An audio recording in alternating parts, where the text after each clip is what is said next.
Do, do, do, do, do.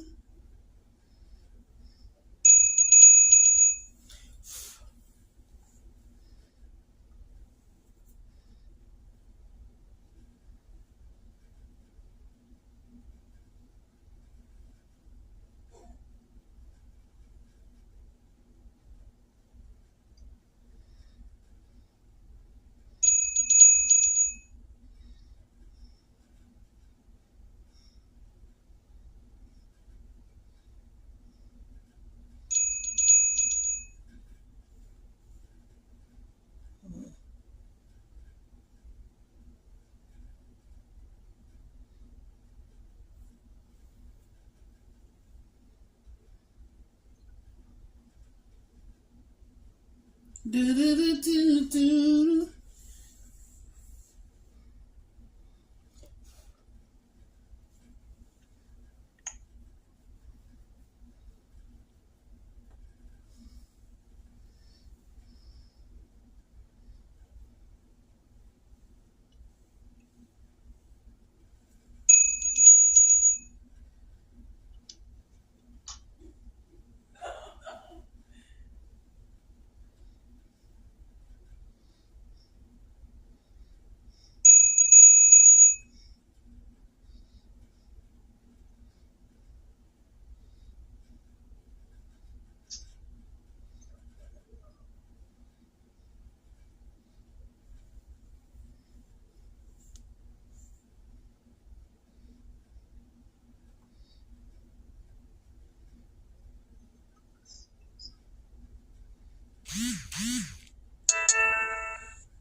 Do, do, do, do. More of a woman.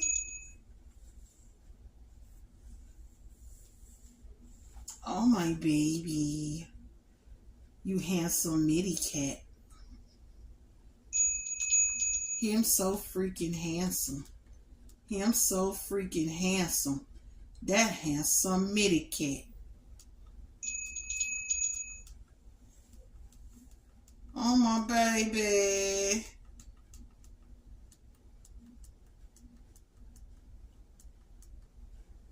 You know that I love you.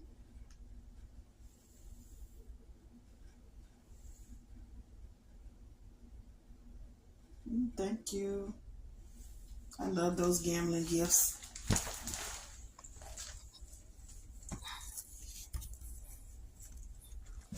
When I turn around, make sure my ass ain't showing.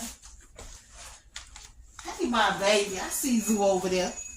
Just sitting there looking all sweet and handsome. Oh, my baby. Him so freaking handsome, boy. That handsome mitty cat. Boy, that sausage was good, that burr sausage. It tasted so good. Ain't that right, baby girl?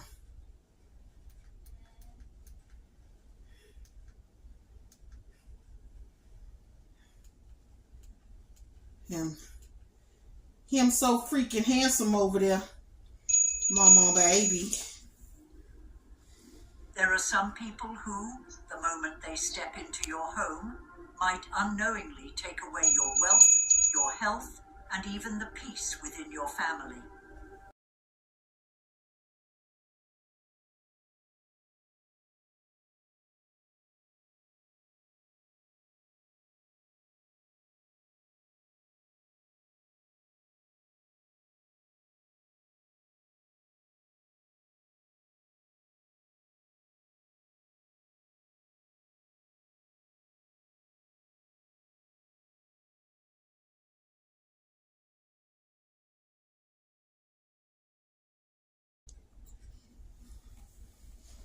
time for this stupid ass shit.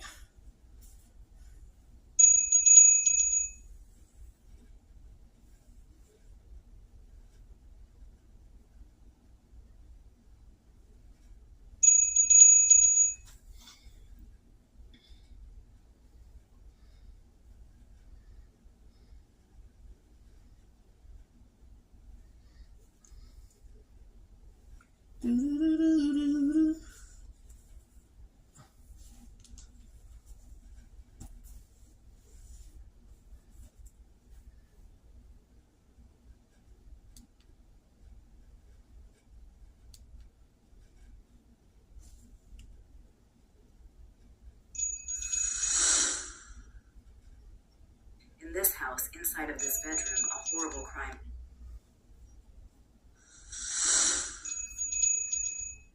In this house, inside of this bedroom, a horrible crime is taking place. A woman who is strapped to the bed and has been for at least 6 days is being tortured by a couple, an older man and his 21-year-old girlfriend.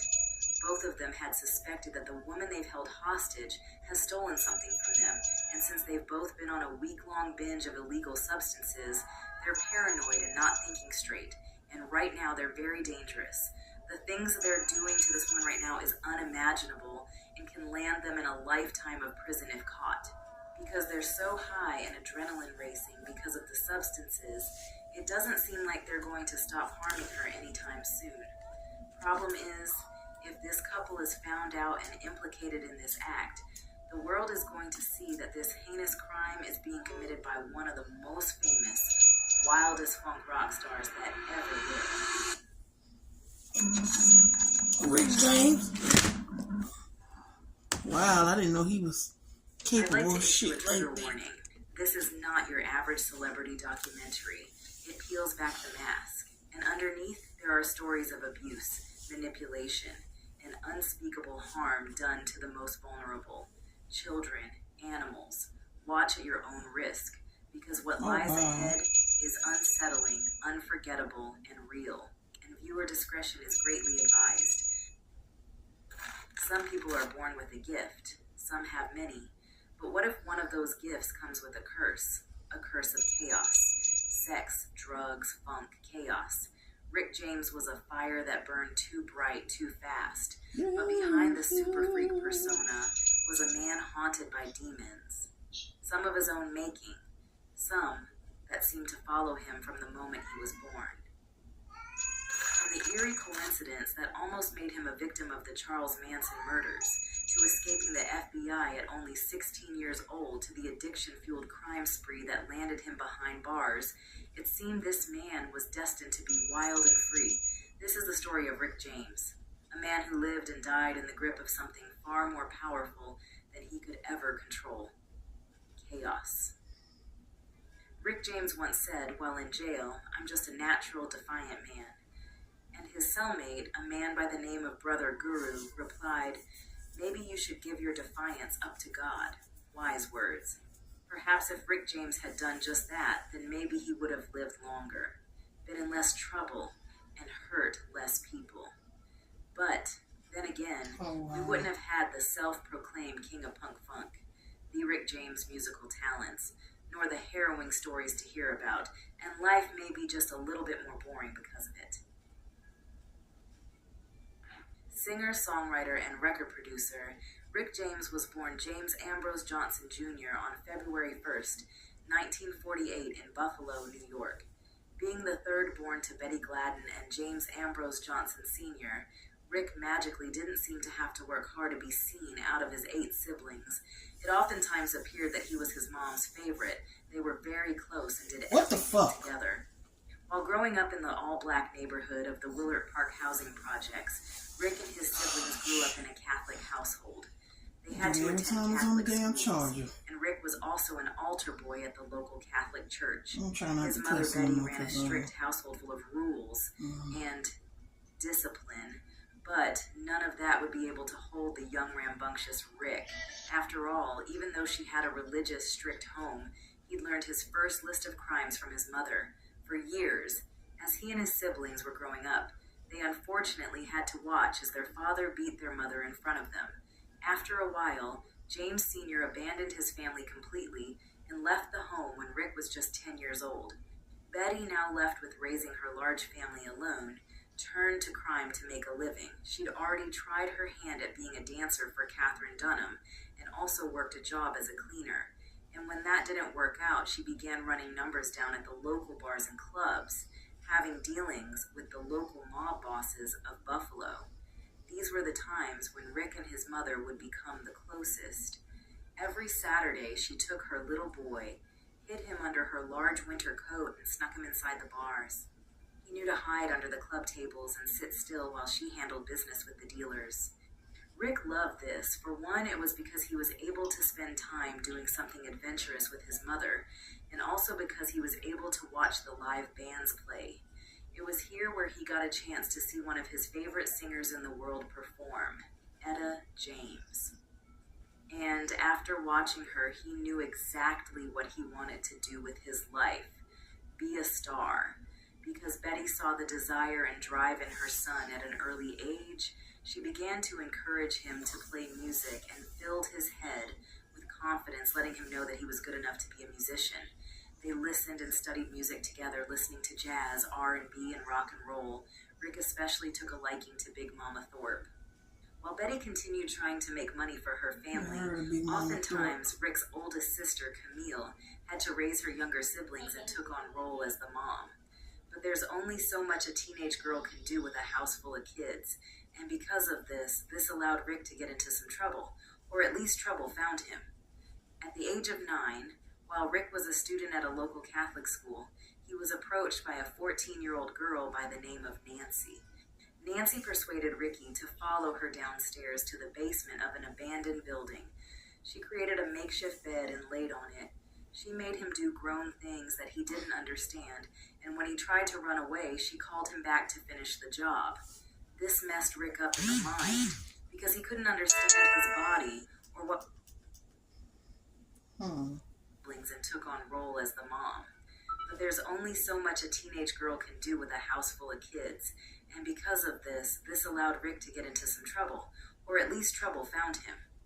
At the age of 9, while Rick was a student at a local Catholic school, he was approached by a 14-year-old girl by the name of Nancy. Nancy persuaded Ricky to follow her downstairs to the basement of an abandoned building. She created a makeshift bed and laid on it. She made him do grown things that he didn't understand, and when he tried to run away, she called him back to finish the job. This messed Rick up in the mind, because he couldn't understand his body or what was happening with hers. But unfortunately, this had awakened a cruel beast in him that would stick with him for the rest of his life. Soon enough, Nancy had told her other friends about how great little Rick was, and they wanted a turn. They basically made Rick a pass-around. He became so obsessed with the grown-up act and wanted to conquer others as well as himself, to the point that the nuns and teachers could see him gawking intensely and inappropriately at the other female students. He started missing school to make these grown-up appointments, and his grades dropped drastically. He was persuaded to make a confession of what he was doing to the priest, and afterwards, the shock and disgust from what the priest heard caused Rick to become expelled from school. But none of this stopped Nancy and all her friends from continuing their appointments with Rick. And the thing that made this even more disturbing was that it wasn't just the teenage girls doing this to Rick. When he was 13 years old, his mother left him at home with a friend of hers to babysit him. This woman seduced him and did inappropriate things to him. Oh, wow. Rick says that things didn't get a chance to go any further because his mother came home early and caught them in the act. Rick also says that back in the day, people didn't call the police when things like that happened. Instead, Betty took it upon herself to beat this woman's ass down to the ground and kicked her out. As she should. All these things happening to him at such an early age warped his mind when it came to the act, and he would become hedonistic and careless forevermore. Soon, because of his naturally rambunctious nature and constantly getting kicked out of different schools, Betty had earned enough money from running her numbers that she moved her family across the bridge to the Perry housing projects. These housing projects had majority white people living there, and unfortunately, this would be a problem. These people were extremely racist and would constantly harass the Johnson family. Every day wow. after school, Rick and his little brother Roy would be chased home by a group of white boys. One day, Betty saw them running home from these boys, and she forced both of them to go outside and fight them fair. Even though she herself was a short and petite woman, she was very scrappy, and she wasn't about raising any cowards. Rick and Roy timidly went out to handle business with the white boys, and handled it they did. But even though the two brothers beat their opponents, this didn't stop the white families from continually harassing them. It had gotten so bad that they often came home to see burning crosses on their front lawn, and eventually it had gone too far. One day, while his sister Camille was coming home from school, a white biker gang surrounded her and jumped her. They beat her badly, prompting Betty to rush out the house with a butcher's knife, threatening them to leave her daughter alone. But that wasn't it. Betty had made some calls. Rick apparently wasn't her only rambunctious son. Her oldest son, Carmen, who'd been locked up in jail, had been released. So he came to the house with his cellmate and another surprising figure, Rick's dad. Rick hadn't seen him since he was 10 years old and had abandoned the family, but today he showed up when he was truly needed. Needless to say, Carmen, his cellmate and dad, commenced to beating the brakes off of the biker gang. They'd beaten the group so bad that the neighborhood was quickly informed that the Johnson family was not to be fucked with, and their family never had any more problems out of these people again. Also in the process, Carmen began teaching Rick and his brothers how to box, so that they'd always know how to defend themselves. Yes, she should. Carmen's bravery and toughness had rubbed off on Rick, and made it that he was tough too, and wasn't scared of anybody. This would also prove to be destructive in his future, because he felt he could beat the world. Now Rick, at 13, had been enrolled as a freshman in high school, and his reputation as a lover boy seemed to have preceded him, because now he was a pass-around on this side of the town too. He was doing a lot of the seniors here, both black and white, and once again his grades and attendance was taking a hit. His lust had gotten so out of hand that he became reckless. One day, while he was supposed to be watching his little brother Roy, he'd snuck to have a quote-unquote appointment with Nancy. In the process, little Roy got hit by an ice cream truck and dragged a few blocks down the street. This accident was brutal and so severe that Roy had to be rushed to the hospital, and a cast was put on the full of his body. Betty was devastated and angry, and Rick felt that she blamed him for this incident. Now his mother had to devote all of her time to caring for Roy 24/7, and Rick felt neglected. He didn't even get scolded for the time he accidentally spent the night over Nancy's girlfriend's house for an appointment. So he knew his mother didn't care about him anymore. Because he felt like he'd lost his mother's love and attention, he decided to venture out literally. He stole money from his mother's purse and bought a Greyhound bus ticket to New York City. He snuck into the Apollo Theater and watched Jackie Wilson slay the stage. While watching Jackie woo the crowd, this cemented the idea in Rick that he had to be a star too. Music and entertainment was running through his bones. After Rick made his way back home, he was met with an ass-whooping of a lifetime from Oh, Betty, damn. which showed him that she still cared and that she still loved him. But Rick's wild and free nature would continue to rise and put his mother through so much. By now, Betty had remarried, and they were able to move to a better neighborhood in a nice house that they shared with their stepfather's family. Because Betty was much happier now with her new husband and preoccupied with him, Rick was able to do a lot more and get away with it. He joined a gang in which a boy his age got murdered during a gang fight he was a part of. Rick also got heavily involved in doing marijuana, and it became a staple. His mother fought to get him out of that gang and to get him in school. In the process, he started a new school where he had a teacher teach him to play the drums. The teacher noticed his natural talent and ability to play by ear, but he also noticed Rick's natural arrogance as well. Whenever the teacher tried to teach him how to stay in pocket with the rhythm or how to read music, Rick rebelled, boasting about how he didn't need lessons and how he could do all this on his own. His arrogance only became worse after Rick entered the school talent show where he played Stevie Wonder's Fingertips and won.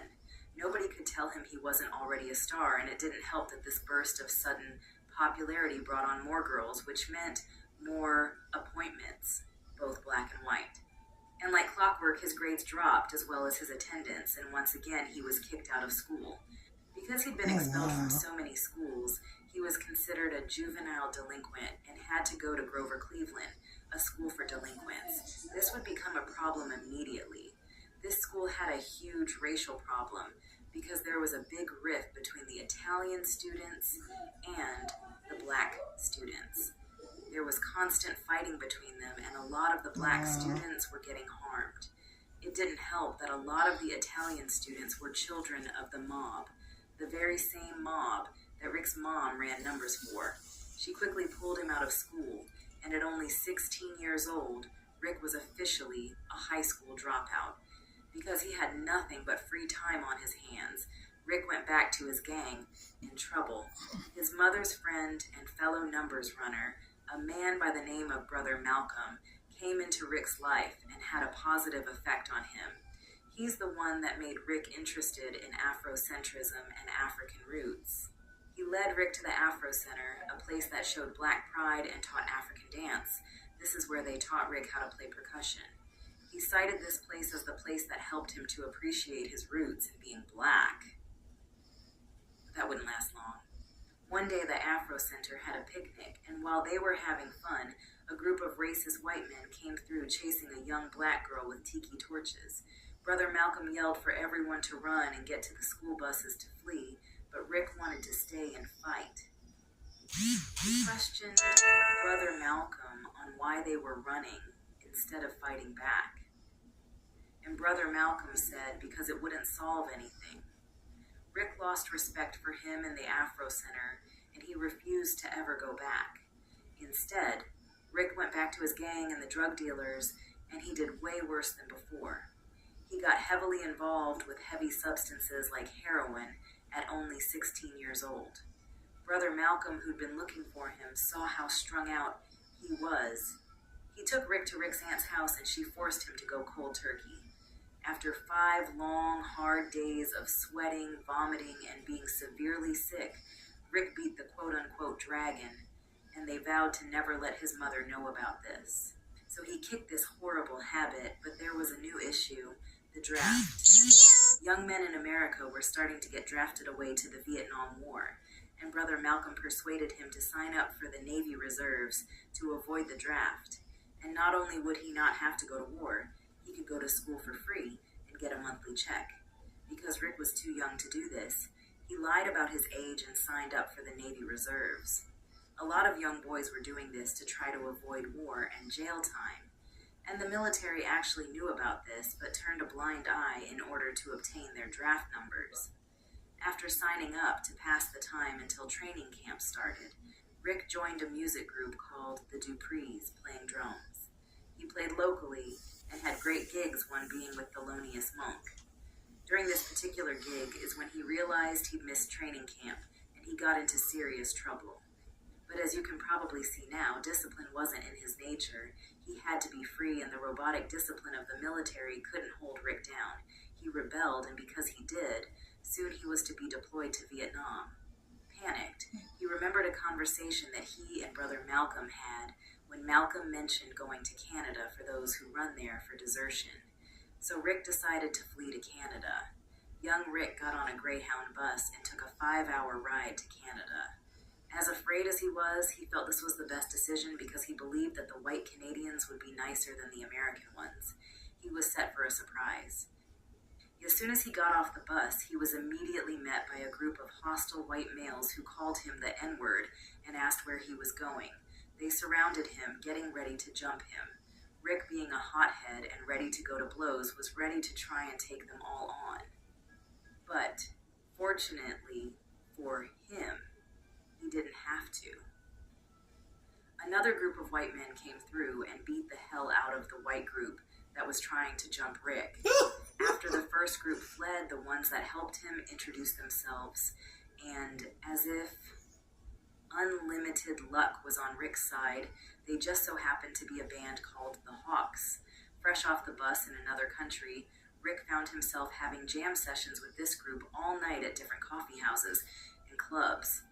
One of the band members allowed him to stay at his apartment Because they knew he was AWOL, they knew they needed to change his name quickly. One of the band members' girlfriends said her deceased cousin's name was Ricky James Matthews, and that he should use it. So Rick went from James Ambrose Johnson to Little Ricky James Matthews. This band, who had future rock star Neil Young in it, welcomed Rick with open arms, and they got each other like a glove. They all had the same loves and activities, music and drugs. All they did was play music, smoke weed, and huff. And of course, Rick had his new Canadian appointments. While they tried to get their music act together, they moved around Toronto and Montreal performing. They named their band the Sailor Boys and posed as sailor hippies.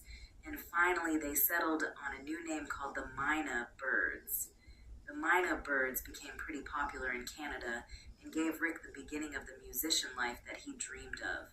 They'd done so well that they got major management who sought to get them a mainstream record deal. Their first stop was to go to New York City, which was frightening to Rick because he had the feds after him. And even though he did inform his band and manager of his AWOL status, they were trying to make it in the business no matter what. They just had to be careful. While they were in New York, they stayed with singer and songwriter Joni Mitchell for a while, and Rick fell in love with her. He claims they kept everything platonic, though, but he always appreciated her for trying to help him and his band. Then, his manager, Morley Shellman, got them an audition with Motown Records. Berry Gordy loved them and signed them to a 6-year contract immediately. They began to work on music, and it's here where Rick showed his love and dedication to creating music and recording. There were times when he'd even fall asleep in the studio from working so hard. This is also where Rick's idol, Stevie Wonder, gave Rick his official name. Before, when he'd introduced himself, Rick was using the stage name Little Ricky James Matthews, and Stevie immediately shut that down. He said it had way too many syllables and wasn't catchy enough. He said, Ricky James. That's it. And that was it pretty much. And as he evolved, he went from Ricky James to what we all know as Rick James. But as usual, trouble followed him wherever he went, or sometimes he brought the trouble. Because they'd been working so hard but had no money, Rick became impatient. He knew that as a newly signed act, they should have received an advance payment. He contacted their manager, Shellman, after seeing that he'd bought himself a brand new house and motorcycle. Rick demanded his money. Shellman tried to calm Rick down by letting him know that he'd receive his money soon, but that answer wasn't good enough. Rick beat the brakes off of Shellman right in front of his new house. Shellman sought revenge by calling the feds and reporting Rick as a fugitive. On top of that, because of his attack, Berry Gordy fired him and canceled the group's contract and told him to stay away because they didn't want to harbor violent fugitives. Rick had messed up badly.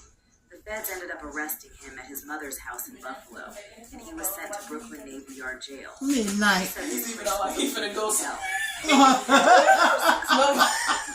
a trial. Oh, Midnight. You Midnight left out the room like he finna go somewhere. He really was. No, I'm serious, mama. He left out the room going towards the door here. Like he really finna leave and go somewhere. Mama, you finna go. You ain't got nowhere to Where's who finna go? Cause who ain't going nowhere. He ain't got places to be. He just wanna support me at this moment. Mm-hmm. Boy, I think he really busy in her life. Boy, you ain't got no kids. Like you got a girlfriend to go see or something. My boy walking out the room. No, I'm sure he's walking out the room real so like he got somewhere to go. We're only scratching the surface. What a cat, bro. I know, right? We dive into the music, the madness, and the mayhem that made Rick a legend and nearly destroyed him. So don't go ghost on me now. Hit that subscribe, turn on the notifications, and keep your third eye open, because the freakiest parts are still to come, to be continued. Wow.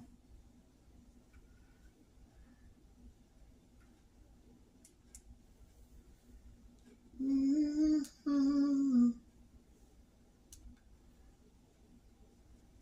Damn.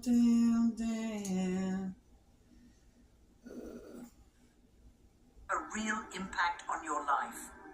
Some people may not do anything wrong in front of you.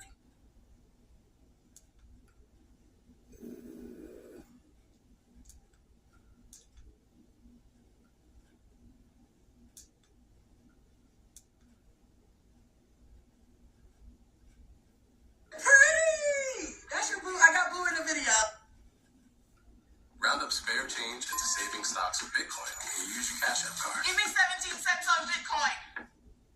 Since graduating from Blue Cliff, I have just been working. I am a licensed esthetician, so I am now adding. Pretty! That's your boo. I got boo in the video. Because I was with that person. Who name did he put in that caption when he posted my son? He has a way of doing the same thing over every time we fall out. He our kid. That's what I feel. According to reports, Cash Rock has found a new partner, and it already looks like she's another traffic Nala. Shorty has been working hard lately to change her image and appears though she isn't bothered by Blueface churches. Appearances. She checks her prayers and speaks softly during live streams. "Don't judge me," she said as she surreptitiously planned her next stunt. However, she has given her redemption arc a new dimension, and it is rejected in real time. The man she believed would be her comeback boyfriend. Yes, he isn't even glancing at her. We have film of awkward silence and a lot of neglected energy. Let's now discuss how we got here, because this isn't merely a coincidence. The next obvious step in Crone's PR Lil Healing Tour was this. She gave us gospel rock first. Sis went to church, sang some spirituals, and even asked her followers to pray for her rather than drag her. She then went live and talked about how she was streaming right now in an attempt to get a Twitch check and some peace, I suppose. Then she posts pictures of her newborn face that have been partially smoothed out and filtered, as if she's attempting to conceal something. The entire situation screamed damage control. Listen, we're not discounting growth if it's genuine, but you can't skip the healing phase simply because you wore a turtleneck and took a break. That's not how trauma operates, sweetie. This is where the irony really starts to creep in. See, Krosh was already working to remove Blueface from her plot before this new boo appeared. While we are not claiming that he is innocent, Sis began making irrational accusations about him hurting her and the child. And the timing was suspect because baby Blueface is currently incarcerated. Therefore, it seems like convenient timing to me that he is suddenly the antagonist of your rebirth narrative when he is unable to defend himself. I put down, and when I'm trying to leave that man alone, he spitefully go after our kid. Yes, I do fear that. When we're good, I don't fear him mistreating our son. That's when he's on his good behavior. Then, a few hours after the accusations were made public, the new boo rollout occurred.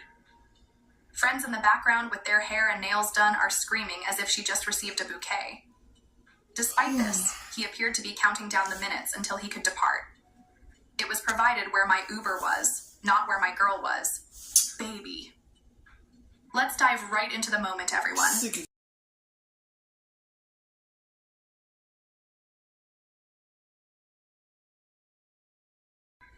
While the new guy stood next to her, stiff as a church usher in a heat wave, Sis was grinning from ear to ear and trying to be all lovey-dovey. The atmosphere is bone dry. The non-existent energy that man spent more time on his phone than he did staring at her, failed to grip her hand. Didn't even pretend to smile. And it was really awkward when the sister over there tried to strike a few poses, as if they had just revealed their gender, child. When your homegirl is hyping you up more loudly than your man is even talking, you know something is wrong. Even the background music sounded embarrassed, as if they were attempting to use noise alone to create some chemistry. You guys are adorable. Meanwhile, that man is looking at the ceiling like, God, let me go. Now the gist is that later that night, allegedly, the mask slipped.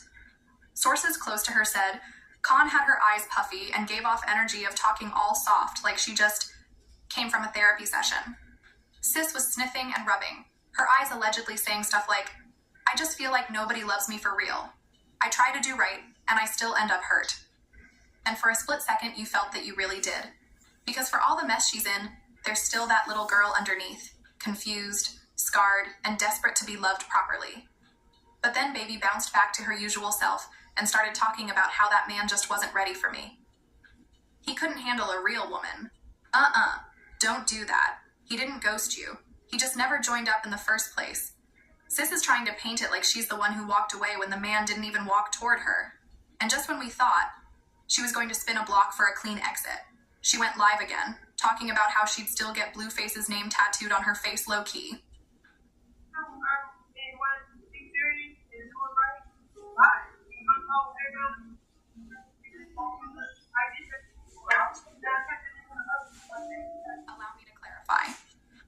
little boo-boo curved your face after you sobbed about not being loved, and you still want to mark your face with a man who essentially disowned his child.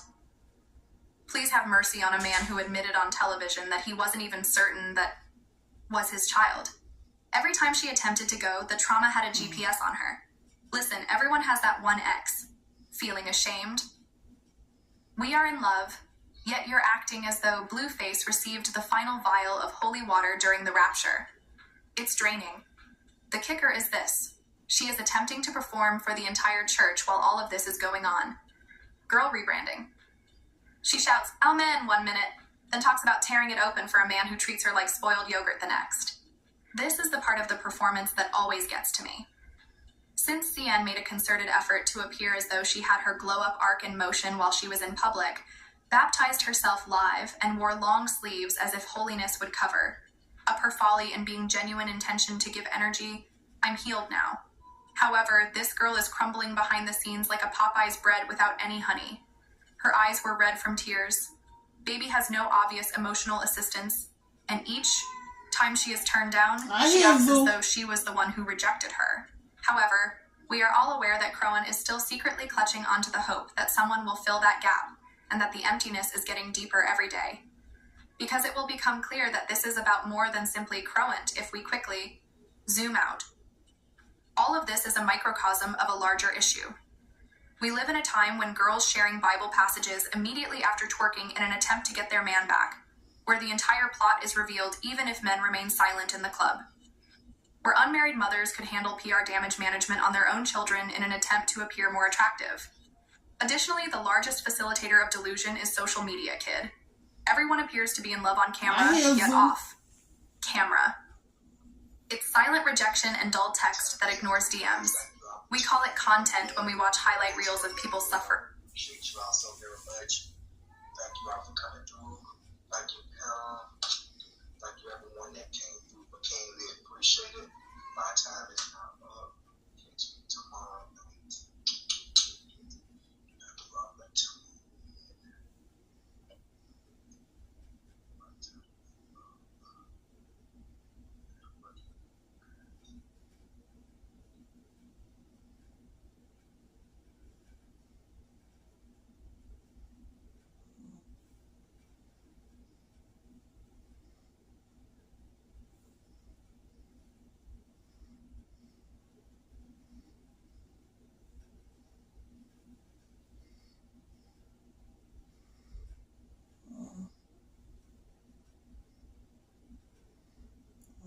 Rebate.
Oh boy.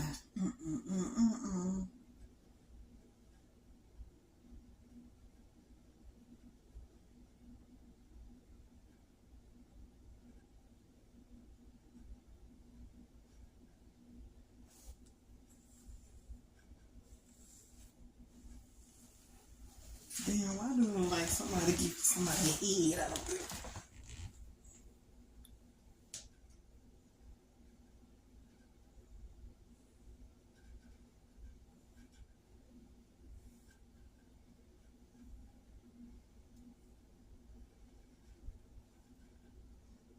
Never mind, shit. It just looked weird out there. I hear who back there. Round. Midnight, you something else, boy.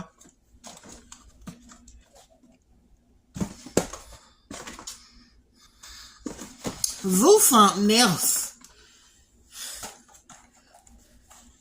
Wow. Baby girl.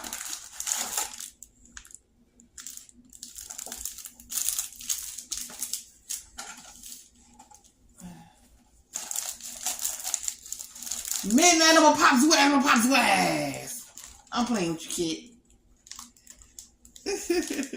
Baby girl. Come here.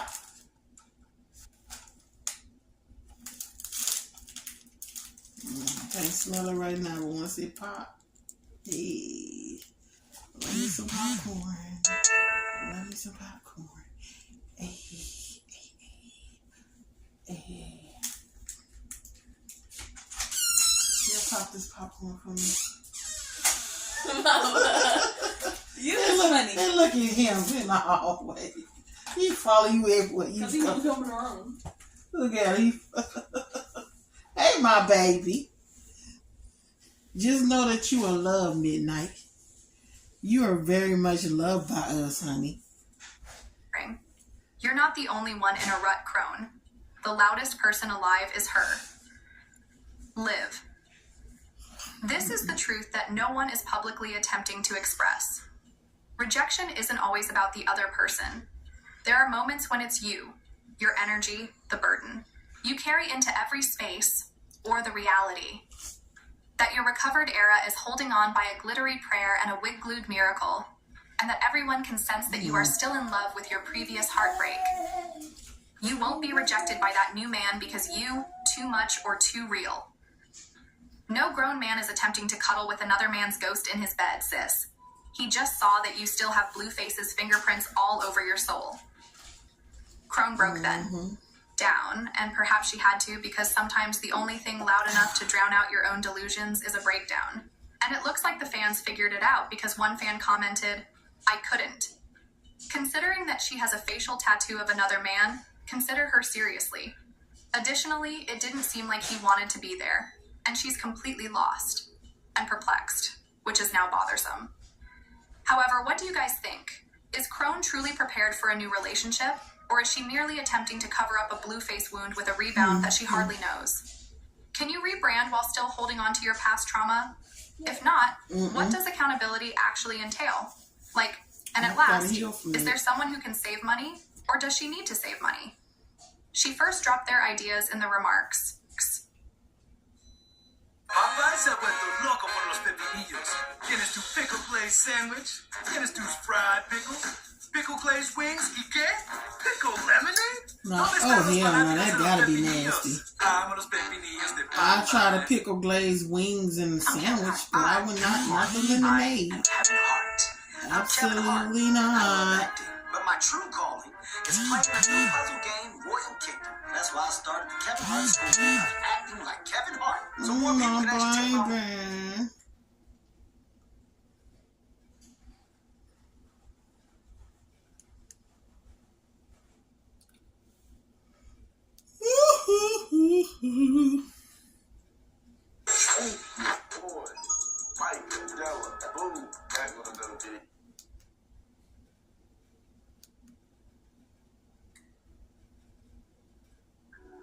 What's going on with all my money motivated stars?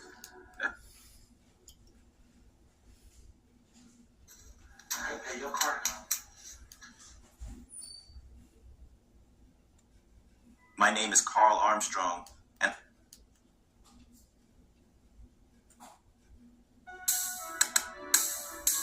oh damn. Well, it's not good to get no fucking BBL. I be hearing a lot about these BBLs smelling funky. News for y'all. I know y'all seen Vivica Fox with that new BBL. A lot of people don't like it, but 50 Cent been trying to check on it ever since she got it done. The rumor is they recently got back together and things got out of hand. Now, mind y'all, she's 60-something years old with a BBL, so she was looking for somebody to put that pressure. And allegedly, 50 Cent put too much pressure on her taco and turned her booty into ground beef. They said she screamed so loud when her BBL exploded. I need to remind y'all once God again, damn. these are all rumors, allegations, and speculations. Y'all need to look at this. Now, I'm not gonna lie, Vivica's decision to get her body done caught a lot of people by surprise. Now, I know that it's her body and she has the right to do whatever she wants because she's a grown woman. But she has always been foreign and her body has always been tea. So I think that's what made it even more unexpected. But to be fair, there have been people talking about her body these past couple of years, which makes no sense. Her body was nice the way it was. About how she looks different from her heyday. Talking about how she doesn't look the same as when she did in earlier movies, especially Kill Bill, which was released way back in 2023, y'all, over 20 years ago. So comments like this just don't make sense because a woman's body is always changing. She did Kill Bill when she was in her mid-30s, and now she's almost 61, so of course her body don't look the same. But like I said, her body is still some kind of tea, and she looked good for her age. But to imagine how shocked we were when she launched her newly done body a couple of weeks ago at a meet and greet in Houston to promote her hair brand.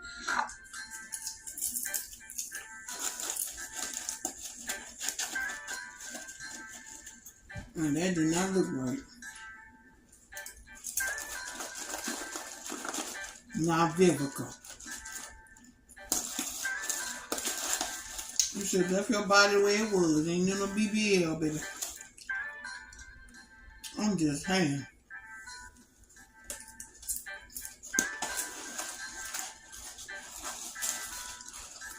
Your body was 10 before you got a BBL.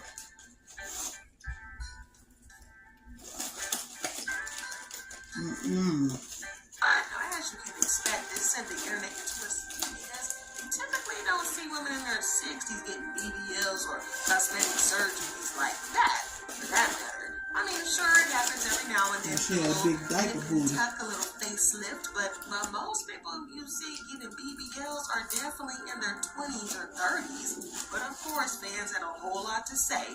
Even comments like, I'm all for people doing whatever they want with the body they have, but sis gotta chill. She already looked good enough for her age. You don't need no more surgery. It's so dangerous. It is very dangerous to be getting them type of surgeries. And when you get old, you gotta bend over a lot more than you did when you was younger. You gotta pick up that toilet paper. You dropping stuff constantly. Them hands weak. Got arthritis acting up. So the more and more somebody bend over, the more and more they gonna be putting a strain on their behind. 60-something years old with a BBL. Before you know it, she gonna need somebody to wipe her freshly new behind. Listen, our elders do not know how to elder. Perpetually 35? Embarrassing. I ain't never heard that before, but that make a whole lot of sense. Elders not eldering. Going to get old, ain't nothing wrong with it except the fact that you're getting old. Be proud to be getting old. You don't had your time. Right, because some people ain't living to get old. Some of them dying young. It's a situation for a 60-year-old, don't you think? And to nobody's surprise, it didn't take long for 50 Cent to hop into the chat. Commenting, wait, let me see. At first, people thought that he was being shady with that comment, but he followed up with, you said I was gonna put his tooth in. I'm not gonna lie, that booty was good, though, I think. So it seemed like he was trying to be cute with her or maybe a little flirty. And fans were starting to wonder if this meant that he was still having some residual feelings for Vivica and would be willing to give their relationship another shot. But the next thing we knew, he started acting like a typical 50 Cent that we all know and hate. As he began to troll Vivica unprovoked, he started by posting a video of her body where she looked different. And her body didn't look the way it looked on Instagram. It was like he was deliberately trying to set her up to get dragged because he added a picture of her Instagram at the end of the video and it looked obviously photoshopped.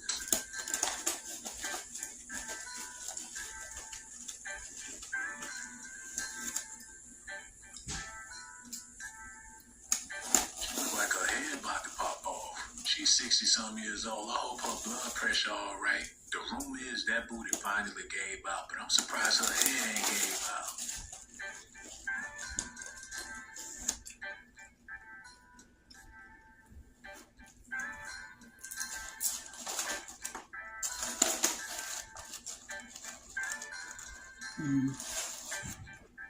I'm not gonna lie, Vivica looked very different in the video than she did in the pictures that she posted on social media. But then, pretty much every celebrity in their world edits their pictures on social media. From filters to Photoshop, social media is not real. And so 50 Cent knew what he was doing when he posted that picture, because he wanted people to talk about her and not even play.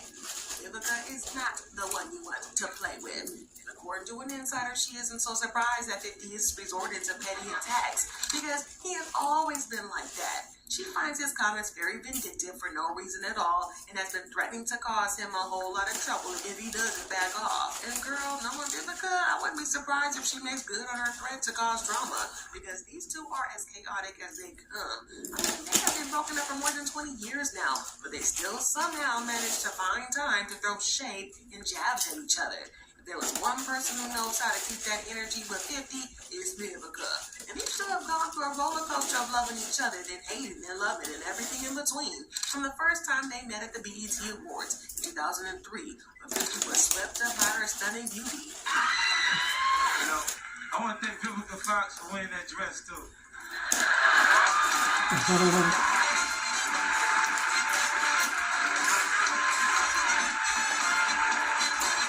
So fine back then, looked like Vanessa Williams a little bit. Well, fast forward to 2003, MTV Video Music Awards, and they walked the red carpet end to end. Let the world know exactly what was up. No more whispers, no more side-eye speculation. These two were officially a thing. Now let's get into their superstar era. 50 Cent was on fire, dropping Get Rich or Die Trying and racking up a mind for himself worldwide. Meanwhile, Vivica Fox was that girl in Hollywood, stacking hit after hit with movies like Independence Day, Set It Off, Soul Food, to play that game of Kill Bill. Talk about a duo that had it all. They were basking in the limelight, and Vivica was eating it up, falling for 50 more and more each day. He treated her like a queen, and honestly, there were relationship goals for a very, very short time. 50 seemed just as in love as Vivica was, and he was even planning to propose to her, allegedly. But remember, he flooded, filled my entire house with flowers, which were Casamigos and gardenias. He's very romantic. And he's like a big teddy bear. And see, I know that side of him. He's very sweet and very kind and gives the best hugs. Now let's talk about, he's 10 years younger than you. And my handsome Mitty K, I love you. Yes. And you said it energizes you. Yeah. No, Mama, I love you, boy. Just a pep in my step for sure. Was he in love with you? Very much. I mean, I think that the reason why it's wanted me for such a long time is here. I found out later that he wanted to propose to me. So that's right. Okay. So, I'll set the stage. They were in Monte Carlo. 50's got the... It might be the reason why her BBL exploded allegedly. Y'all know he went back for that clapback. He been talking about it for a long time. And a lot of men out there talking crazy about Vivica A. Fox, but if they had the opportunity, they will hop up in that thing too. 50, you need to come on and let everybody know what really happened, bro. Did you pop that BBL? You the reason why her ass allegedly exploded? Because they talking about it in the news. I mean, I think that the reason why he's wanted me for such a long time is here. I found out later that he wanted to propose to me. So that's right. Okay. So, I'll set the stage. They were in Monte Carlo. 50's got the ring in his pocket. No. He was going to have a theater because I was excluded in the international tour of Kill Bill. But what was supposed to be a 12-carat engagement ring turned into a pair of earrings, and all because Vivica made 50 angry. He changed his mind about the proposal. Is it true that you turned the 12-carat ring into a pair of earrings? But let's get out of the love story to the outside, because y'all, it crumbled fast. It was like a house of cards, and the slightest breeze sent the whole thing crashing down. Privacy? That was non-existent even back then. These two were under a microscope 24/7 with their every move making headlines. And let's be real for a millisecond. Constantly seeing your business flashed across the tabloids is not a recipe for a happy relationship. Oh, but let's talk about that age gap. It turns out age wasn't just a number. Vivica was in her late 30s while 50 was barely 27. So let's just say his maturity level was pretty much non-existent as well. Then came the real problem. He could not keep their relationship out the streets. If there was a mic, a camera, or even just an open window nearby, he was spilling all the tea. And Vivica, she wasn't here for that. Who wants their private moments turned into a reality show? expression was not in his vocabulary. So between the lack of privacy, going public too soon, and 50's loudmouth tendencies, this thing was doomed from the jump. It went into flames real fast, like a firecracker on 4th of July. My love life is great. It's like the first time though when Vivica gives you the go ahead, says you're naked in your bed. Is it awesome? You know, some men that like bitches, they gotta run their damn mouth. No. Is she loud in bed? Like, does she make a lot of noise? You gotta keep their mouth shut. Nah, she doesn't make a lot of she doesn't. That Howard Stern a freak, ain't he? He wanted to know if Vivica A. Fox was loud in bed. He wanted to know how long. Howard Stern is a damn freak for asking that to the question. candy shop. Did they do something real freaky in the bed? They need to give us some details, man. Was she stank? That's what I would have asked him. Is she loud in bed? Like, does she make a lot of noise? Oh my God. Does she make a lot of noise? Nah, she doesn't make a lot of. She doesn't. 50 Cent started feeling like his tough guy image was taking a hit, and instead of dealing with it like a grown man, he decided to call it quits with Vivica. But didn't he sit her down and have an honest conversation? No. Homegirl found out she was single through a radio show. Imagine waking up, turning on the radio, and realizing you've been dumped on air has to be the worst way to be broken up with. 50 Cent didn't just break up with Vivica, he straight up ghosted her. No call, no text, not even a we need to talk. But it's all good, you know? Okay, and I guess he went on his European tour. Yes. And at that point, I guess the relationship started to kind of devolve. The relationship broke up after the World Music Awards. I came back and he was on the radio saying he dumped me. You found out on the radio? Yeah, my friend called me. I was in Baltimore filming The Salon. And my friend, the stylist, whose name is skipping me right now. Oh, my friend Daryl Brown called me and said, yo, your boy's on the radio blasting you. At first I went, who? And he was like, 50 Cent. I was like, Curtis? He was like, yeah, I was telling everybody you guys broke up. And I was like, we did?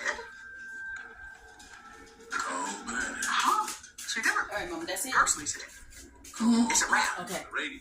Yeah, but So you know that makeup sex had me crazy. You done did all that. Took her wedding ring back. Gave her some earrings instead. Went on the radio, blasted her. Been going at her for years. So you seen that BBL? Slid over there. Got the making up. Bought her a real engagement ring. Next thing you know, he wet-a-tatting that thing and bang! That thing exploded and nothing but booty meat was in his face. That was his way.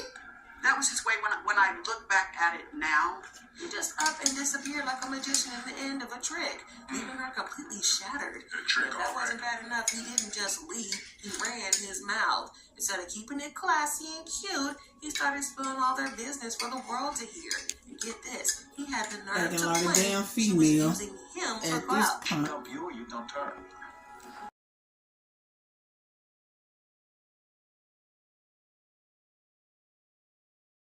Nah, I stopped calling. I feel like how people were taking advantage of the situation as far as the publicist. They were using you for publicity. Good for you. Nah, they couldn't have been using me for publicity because then, in a way, you're the hottest thing out there. Yeah, but then it would be, then we wouldn't have been together instantly. But at the end of the day go in, and they just couldn't handle the publicity and the attention that the relationship was getting. the main thing that what killed the relationship was that we just went way too public, way too fast.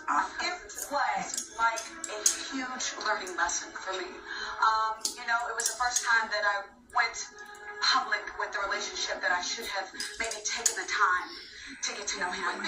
Yes, Curtis.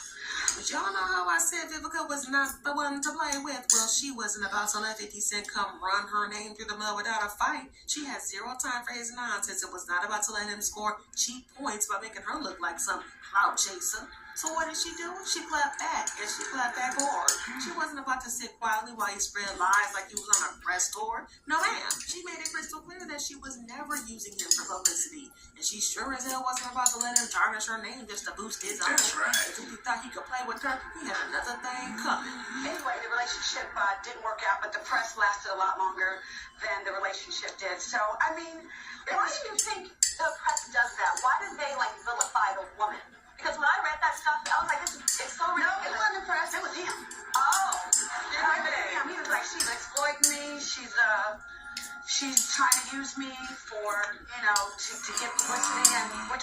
true. I was about to be in a film with, Another female. famous winning actors, and I've been acting for I years. can't be no dude like that. Consider that ghetto love. You got them female tendencies. I can't fuck with 50 you. was the one who broke up with Vivica. He was still petty after the breakup. He even dissed her on some of his songs, like in his song Get In My Car, where he said, "My game F with the B brain until she thinks she wifey. Spend her life savings in the day cause she likes me. Commitment from me? Nah, not likely. Went out Vivica. I thought I was on to something, but then next week, nah, man, it was nothing." He made it seem Yeah, I like he remember wasn't when even he committed dissed her to like that in Vivica the the song. whole time, making her look bad in front of the whole world. But Vivica was badly hurt by the song. Hold on, y'all. He said she spent her whole life savings because she liked him. My game F with a chick brain till she thinks she wifey. Spent her life savings in the day because she liked me. So all that money Vivica made in Hollywood, a little $5 movie here, $5 movie there, make 25 G's here, 25 G's there. She spent all that money at the mall with 50 just to impress him, thinking that she gonna get some get back because she wifey now, they gonna get married, she gonna be spending all